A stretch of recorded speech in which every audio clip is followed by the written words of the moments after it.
This video is brought to you by CoinSwitch Kuber. Download the app now. भाई साहब, bitcoin में trade करना आखिर फ्लेक्सिबल कितना है? आपके पैसे हैं, जब चाहो आपके पास, जब आप चाहो बिटकॉइन में 24/7। कॉइनस्विच कुबेर डाउनलोड करो और बिटकॉइन में ट्रेड करो। Simple, credible, flexible. ट्रेड कर बेफिक्र।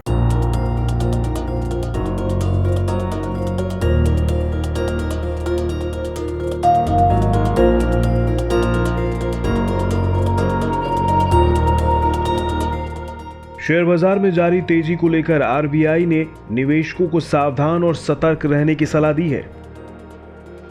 आरबीआई की रिपोर्ट में कहा गया है कि शेयर बाजार में तेजी एक बुलबुला है। 2020-21 में देश की अर्थव्यवस्था में 8% की गिरावट का अनुमान है। ऐसे में इस बढ़ोतरी के बरकरार रहने पर भरोसा नहीं किया जा सकता।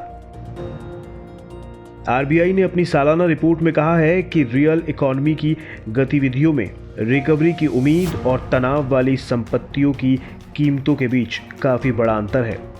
आरबीआई ने इसे एक ग्लोबल पॉलिसी की चिंता का मामला करार दिया है। सेंसेक्स अभी 50 से 51,000 के बीच में कारोबार कर रहा है। पिछले साल के 23 मार्च की तुलना में ये 100% ऊपर है। आरबीआई के मुताबिक बाजार मुख्य तौर पर मनी सप्लाई और विदेशी निवेशकों के दम पर चल रहा है। हालांकि विदेशी निवेशकों ने इस महीने लगातार पैसे निकाले हैं। अप्रैल में भी उन्होंने काफी पैसे बाजार से निकाले थे। ऐसे में जानकारों का मानना है कि बाजार में आगे गिरावट का दौर रह सकता है। इस समय अगर फंडामेंटल पॉइंट ऑफ व्यू से समझें तो इकोनॉमिक एक्टिविटी कम है। ज़्यादातर रेटिंग एजेंसीज ने यहाँ पर ये शो की दिखाया है कि आगे जीडीपी की ग्रोथ बहुत अच्छी नहीं होगी। उसके बावजूद भी बहुत से सेक्टर और स्टॉक में एक बड़ी तेजी देखने को मिली है और इसी वजह से आरबीआई को यहाँ पर डर लग रहा है कि इन्वेस्टर कहीं यहाँ पर फंस ना जाए।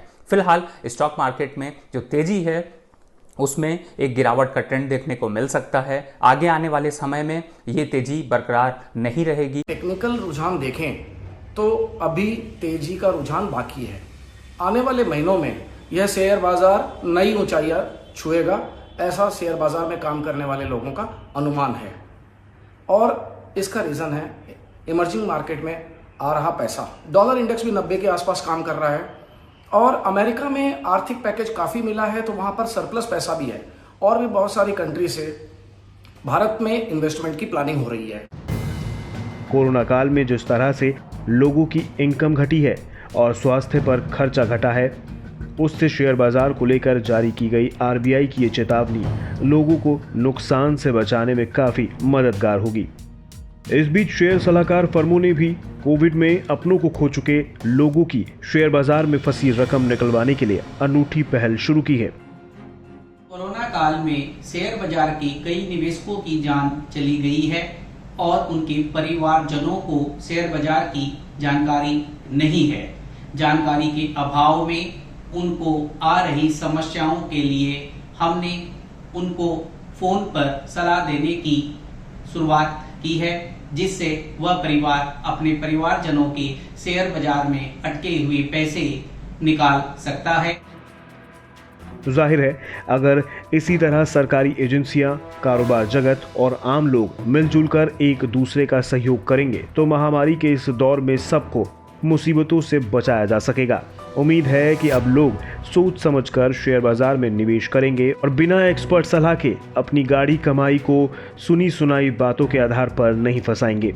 वैसे भी अगर शेयर बाजार में किसी तरह की गिरावट आती है तो फिर निवेशकों के सेंटिमेंट्स कमजोर होंगे, जो आखिरकार अर्थव्यवस्था की रिकवरी की रफ्तार में भी ब्रेक लग सकता है।